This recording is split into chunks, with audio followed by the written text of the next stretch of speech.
13th meeting of the 2022 meeting of the Traffic and Parking Advisory Board to order.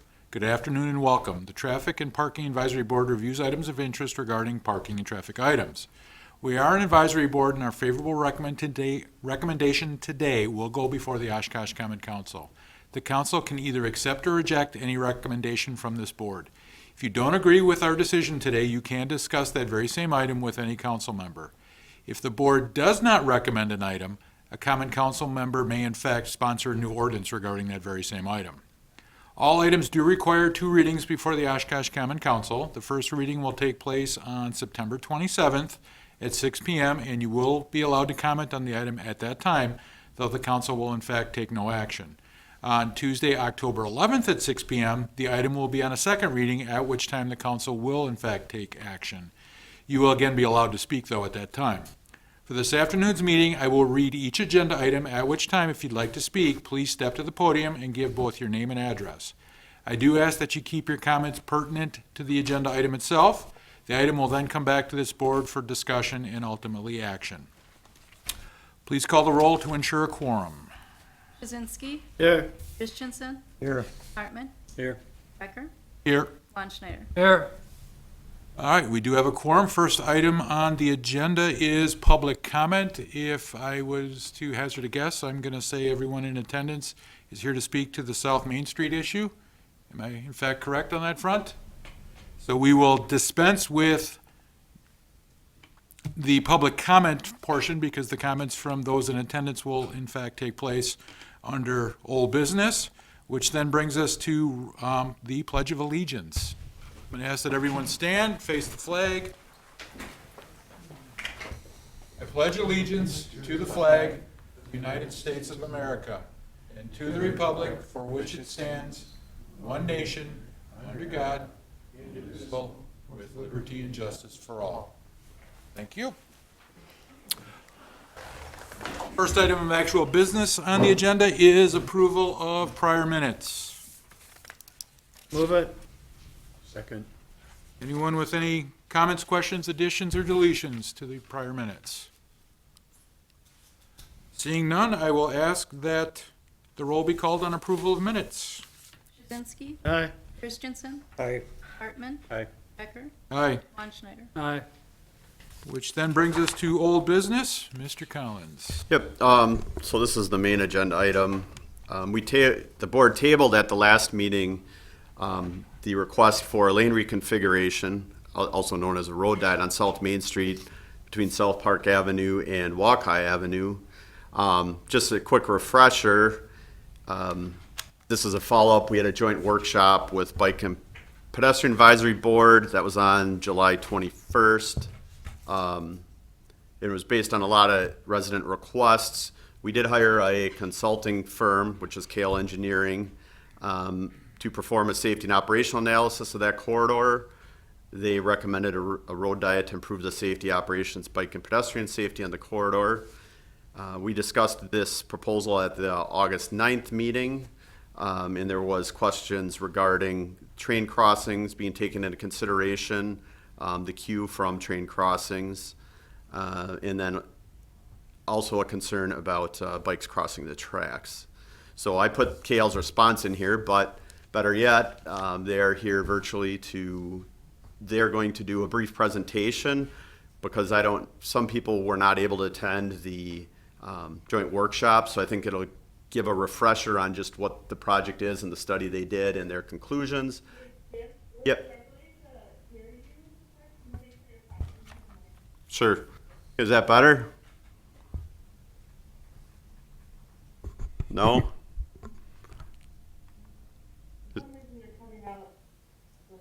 Okay. Is that better? No, I'm sorry, I can't hear you right now. Okay. Well, while we work on that. There we go. Now I can hear you. Okay. All right. Well, I was just introducing the topic, and I said you guys would do a presentation, review the items, and then answer some of the questions that were brought up at the last meeting. So if you want to do that, I'll turn it over to Kelly. We have Kelly Track and Jamie from Kale Engineering. Can we depart? Can I? Just, My name is Hold on. Engineering, as Jim said. I have with me today. We'll see if we can mute Jamie it. Delheim, hey, Kelly. Kelly, Traffic Department at KLM. Kelly, can you hear me? Yes. Okay, just 1 second. well, I'd like to depart from normal protocol if I can and hear from the public first. I can't hear you. I'm struggling. Sorry.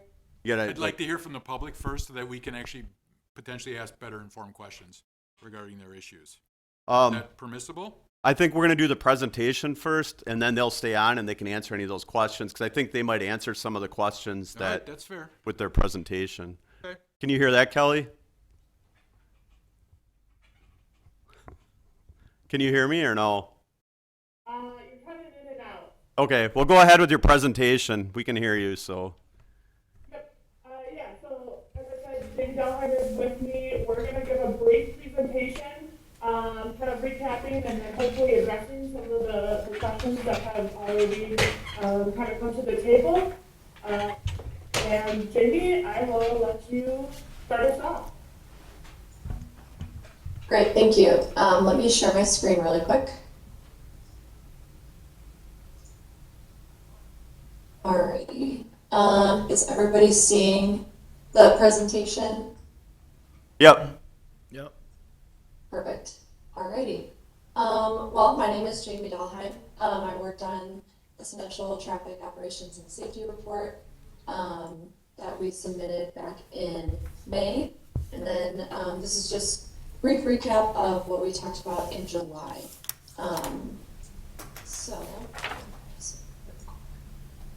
Alrighty.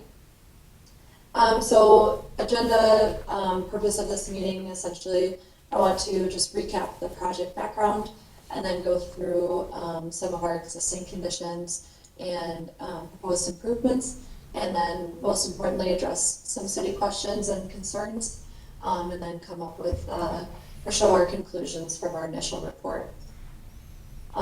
So quick background on this project, we completed a traffic operations and safety report for the South Main Street corridor, highlighted in yellow here. So all the way from Walcott Avenue to South Park Avenue to the north, connecting to the project, the restriping project that was done from South Park, or from 14th Avenue to up to 8th Avenue. So this project includes a road diet throughout the whole corridor. We collected some data, we analyzed the corridor, and we came up with some typical section alternatives, and then we analyzed our proposed improvements. And our goal was to make sure that whatever improvements we came up with can match the continuity of the South Main Street corridor project that was just done to the north. So our existing South Main Street corridor, like I said, we're going from Walcott Avenue up to South Park Avenue. It's currently a 4-lane undivided road. There's no on-street parking. There are no turn lanes at any of the streets except for at South Park Avenue right now. And there are more than 90 access points. That includes public streets, private driveways, and accesses to businesses. And then there's a railroad crossing near 24th Avenue. So KO did some analysis on the existing traffic. We focused on the morning and afternoon peak periods during the weekday, and we looked at today's volumes and 20 years in the future to make sure that whatever proposed improvements we were making would work in the future as well. We focused on 3 main intersections, South Main Street and Walcott Avenue, South Main Street and 24th Avenue, and South Main Street and South Park Avenue. Overall, our analysis showed that South Main Street is currently operating well under the capacity limits for a 4-lane roadway. It is operating at a level of service A, and the side streets are operating at a level of service C or better in the existing and 20 years ahead. So minimal to no delay along the entire corridor. Currently there are, like I said, no left turn lanes for any of our access points except at South Park Avenue. So when we were working on this initial report, we kept our city goals and objectives in line. The main goals were to maintain or increase efficiency of movement through South Main Street and on the side roads. We wanted to increase safety as well on South Main Street and the side streets, maintaining access to all businesses and private driveways, making sure that no accesses were cut off or have difficulty entering businesses or residences. The city wanted to increase multimodal facilities for better connectivity throughout the city. And ultimately, we wanted to stay within the curb line, so this is restriping efforts. So from our analysis and through kind of engineering judgment, we came up with a two-way left turn lane restriping road diet effort. This would include reducing our through lanes from 2 in each direction to 1 in each direction, and providing this center left turn lane for all the access points along the corridor. This would allow for a little bit of room to provide some on-street bike lanes. A two-way left turn lane will also reduce the number of conflict points, so left turners only have to cross 1 lane of traffic instead of 2. And this would help to maintain access to all of those access points like I talked about. So this top figure here shows the possible lane width parameters following WSDOT guidelines and the AASHTO Green Book, which we use for all of our highway design projects. And then this bottom figure shows kind of what our proposed typical section would be. So we're recommending a 14-foot twiddle and then 11-foot vehicle lanes and a 5-foot bike lane. These 11-foot through lanes will maintain the consistency to the along South Main Street to the north as well.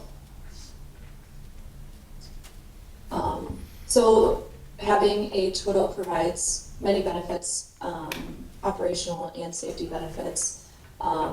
First, it removes all of those left turn lanes from through traffic, which can help reduce that speed differential. If vehicles are slowing down to turn left, then they have that extra room to exit the through lane and allow through vehicles to continue driving the speed limit. It also removes a multi-lane red condition for pedestrians, which you can see in this figure here. It can be potentially dangerous if this vehicle cannot see, a pedestrian because of them crossing 2 lanes of traffic. So it removes that and ultimately creates a safer crossing environment for pedestrians. It also allows for the inclusion of bike accommodations by getting rid of an entire travel lane. And from our analysis, mainline operations are expected to remain extremely similar to existing, almost no change in operations. And this also will provide easier access to South Main Street from side streets, as they only have to turn through 1 lane of traffic instead of 2.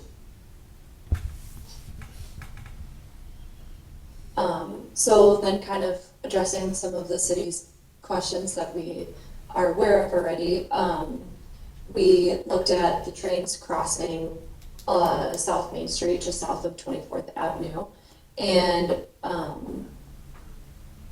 trains crossing they block South Main Street for approximately 3 to 4 minutes, and this happens 1 to 2 times during the AM and PM kind of main peak 3-hour time periods. And we found that the current queues from that 3 to 4 minutes can range from about 4 to 25 vehicles depending on time of day. But the queues dissipated quickly, traffic kind of resumed back to normal fairly quickly. So we modeled kind of future traffic with our twiddle alternative 20 years in the future, and we found that the queues are estimated to range from about 4 to 40 vehicles, so slightly longer queues, but they still dissipated quickly, and they're anticipated to dissipate and not cause any kind of major traffic backups. And then one of the other main considerations we heard was for bicycles crossing the railroad, preventing those tires from getting caught in the railroad tracks because of the angle of the crossing. So we came up with sort of three main most common ideas that we've seen around the state. The first option would be to monitor bicyclists and see what their natural kind of movement is to navigate that railroad crossing, and just kind of consider future potential improvements. The next option we were thinking is introducing this rubber grade crossing system. We've seen this in a couple areas around the state. This screen grab is from Wauwatosa. I know they're also pretty common in Madison, and we have a couple in Green Bay as well. So this reduces the distance between the pavement and the railroad tracks and helps to prevent tires, wheelchair tires and bicycle tires from getting caught when they're crossing at an angle that's less than 90 degrees. And one of our more kind of extreme approaches would be to actually do some geometric improvements and remove this carbon gutter here and create kind of a bulb out for bicyclists to have room to exit the roadway and then cross at a perpendicular angle and then re-enter the bike lanes. And this would be incorporated on both sides of the roadway. So that was kind of our more extreme approach, obviously a little bit more costly, but that could, help bicyclists navigate that angled crossing. So just to conclude our safety report real quick, our goal was to restripe South Main Street into a 3-lane roadway with a twiddle, and by doing this, we would be maintaining operations and access along the corridor and improving safety for bicyclists, pedestrians, and vehicles. Are there any questions?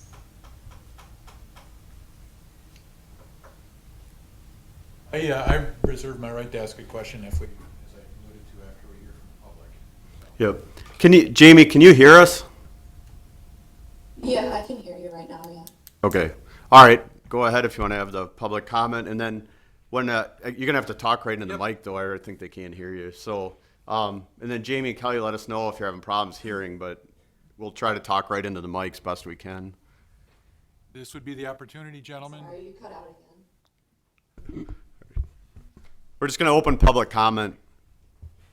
Gentlemen, this would be the opportunity to address the South Main reconfiguration. Again, name and address for the record, please. Gregory Jansen, 3039 Lake Rest Court, Oshkosh 54902. I totally agree with the conclusion you've come up with at the railroad crossing. This is such a tragic area, this 1.8 miles, and thinking that the opinion would be swayed by the comment from Mr. Steve Davis regarding the Artie and Edge situation with the backup in one direction going south during a train, knowing that the trains are moving at 35 to 45 miles an hour and are 3 miles long at this point, that they go by so quickly that there's such little traffic, and Artie and Ed's only being open a few months of the year. I'm glad you've taken that into account, and the conclusion you've come up with is favorable. I think we lost you right around where you were saying the miles per hour of the train. What? Excuse me? She couldn't hear it. The audio cut out for whatever Okay. reason. Well, what I agree with the conclusion you've come up with regarding either a physical change for the bike lanes to go around at a 90 degree to the railroad track, or maintain the twiddle. So knowing Artie and Ed's is only open 3 months of the year, that should not affect that establishment for the couple times that the train would end up going longer than 3 or 4 minutes, and there possibly could be, more than 20 cars backed up. We feel that the problem, this is all encompassing, and you've handled that very well, and we agree with your conclusion of continuing the twiddle and possibly adding a physical 90-degree or using the rubber ramps to get through that railroad track area. So thank you, and you've done a wonderful job, and we agree with that. Anyone else? Please step to the podium, name and address for the record, please. Al Reisler, 3019 Lake Rest Court, Oshkosh, Wisconsin, 54902.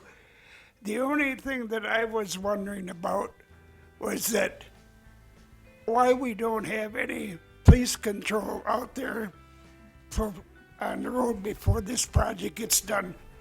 I personally today was coming into town at 35 miles an hour and I had a school bus pass me, almost like I was standing still. So I haven't seen many police cars out there, and I just wanted to know if we could maybe have some assistance out there until the project gets completed. Thank you.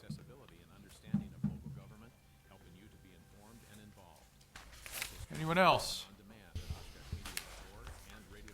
Mr. Davis, if I can put you on the spot for a second, I have a few questions that you're uniquely qualified to answer. Again, name and address for the record. Hey, Steve Davis, 50 Victoria Court, Oshkosh. What months of the year is RD and Ed's open presently? RD and Ed's opens usually in March each spring and then goes through October. So, It's usually about 6 months. 7-8 month season. okay. It's not really, well, I mean, as far as when they're open. I mean, Kind of we're peak season. we're talking when the Yeah. school lets out, Yeah. that's when it starts. Yep. So that's the beginning of summer till the end of summer. Open is open, but still. Does anyone have any questions for Mr. Davis? I just wanted to make that point clear. No? Thanks. Appreciate And it. I don't really have any, I mean, I had the opportunity to address the concerns about the train system, or the train back up there. And I guess if they have reviewed that, given that some thought, and it's not a problem very often, I mean, I don't have a big problem with that. I mean, the one thing that I'd say, in all the years I've been out there, there's traffic issues. And I guess, overall, if this project works and slows people down and eliminates some accidents there, makes it safer for everybody, I guess I'd have a hard time, not going along with it. So, All right, thank you. I need a motion, and a second to begin discussion. So moved. Second. Any board member with a question? I thought they did a nice job of addressing our issues. I was positively, impressed. I support it. I think it's a good idea. I had a conversation with a business owner who's on that part of the South Main, and he can't wait for it. Anyone else before I take my turn? All right, that being said, I will, again, I don't mean to put you on the spot, Sergeant, but any idea how many times over the course of the months of April through October, as Mr. Davis tells us, RD and Ed's is open, that Canadian National stops dead on the tracks? I would not have that information, I'm sorry. And again, I know it was a long shot, but I don't think there's a person that's in this room or watching us on TV that hasn't been stuck going east-west in this town by a train that's come to a dead stop on those tracks. That's my fear, straight up, is that we're going to have a train stop dead across South Main, and traffic's going to back up, and the sergeant here or one of our boys in the big red truck or the smaller red ambulance is going to need to get southbound on Main Street to a house on the south side that's just off of Main, and is going to have to wiggle and waggle their way through there because we've got cars lined up. Arguably, the estimate here is 25 vehicles up to 40. And again, ladies behind me, if I'm wrong, please correct me. But at an average length of 8 to 10 feet per vehicle, we're backing cars up 600 feet minimum on South Main. Worst case scenario, train comes to a dead stop, that goes even further back on South Main. So Not how would so- the vehicles get through if a train stopped? That- Whether that's my- there's 2 lanes or 4 lanes, I don't know. My question is, or my point is, that lane, that queue gets longer if there's only one lane of traffic, Right, because they but, don't have the ability to double stack. but that wouldn't matter for emergency vehicle because they can go, the pavement width's not changing, so they could theoretically use the center turn lane and go straight down the middle. They could, but how are they gonna turn right to go westbound? Because I guarantee you, every intersection's gonna be jam tight, because everybody's gonna wanna try and get as far forward as they can. And again, the sergeant probably has seen it, people stop across intersections all the time. I've seen it countless times on Irving and Merritt at the tracks. That becomes, to the gentleman's point, an enforcement issue. Yeah. But still, we're trying to jam, again, pardon the cliche, we're trying to jam 8 pounds in a 5-pound sack at that point by making that queue far longer than it needs to be. I would- Again, someone coming up from the southbound on Main could theoretically, if 2 lanes are in play, get to their driveway, where if there's only 1 lane in play, they may not be able to get to their driveway. Al? Well, it's very difficult for me to disapprove something that's gonna work 99% of the time for an incident that happens 1% of the time. And if you triple the numbers they have for time, you're talking about 3% of the time in a 16-hour day that there's traffic that's backed up. It's very difficult for me to justify. I not understand your doing it. point, Al, but that exception potentially has lethal consequence. Again, if I'm wrong, Sergeant, let me know. Go ahead. What about the hundreds of parents that have children? I live on Lake Crest Court. There are 12 children under the age of 13 that live within 100 yards of my home. Then there are another 4 or 5 children that are between 13 and 17. We have 3 people with wheelchairs that live in my area that go by my home. We have so many people that are on board to get this done right, that having the area around every railroad track is an issue through town. So why pick out this one to say we're not going to improve anything because we have a situation that 1% of the time might have cars back past 24th, when in all reality, everybody along that corridor needs safety, and the number one thing is safety. And if all it takes is to do the same thing that other communities have done to solve that issue, we need to look at that. And I think the engineering proves that they've looked at that. The 1% of the time should not have every parent for 1.8 miles worried about their child's safety. Can't even go outside, cannot go along the sidewalk. So I totally agree that 1% of the time should not dictate the 99%. And I think everybody in America would agree with that. Well, sorry to say I don't, but anyone else? All right, please call the roll.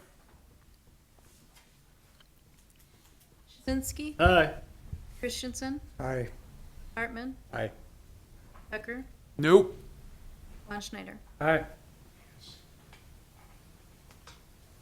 All right, that brings us to new business. Collins, We don't have anything for new business for this month.